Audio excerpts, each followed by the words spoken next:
কাজে লাগবে। যে রুলসটা কালকে কেন্দ্রীয় সরকার ঘোষণা করেছে, আদৌ এটা বৈধ কিনা আমার সন্দেহ আছে। কোনো ক্ল্যারিটি নেই, টোটাল ভাওতা। ইলেকশনের আগে যুদ্ধ যুদ্ধ খেলা 19 সালেও করেছিল।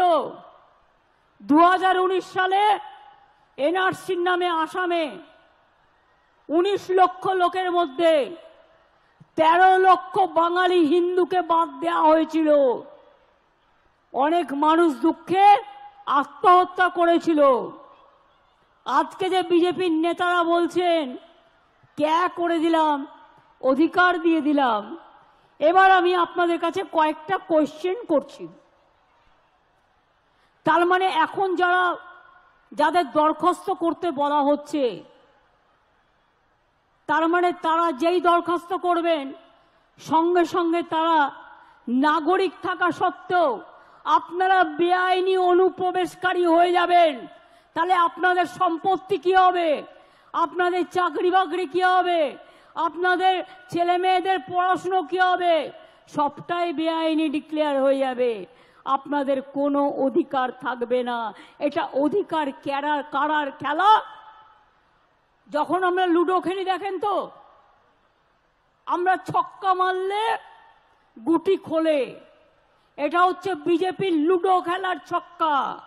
রাজনীতির আগে ভাবছে আমি করলাম ছক্কা, অ্যাকচুয়াল কিন্তু ওটা হচ্ছে পুট, অর্থাৎ শূন্য।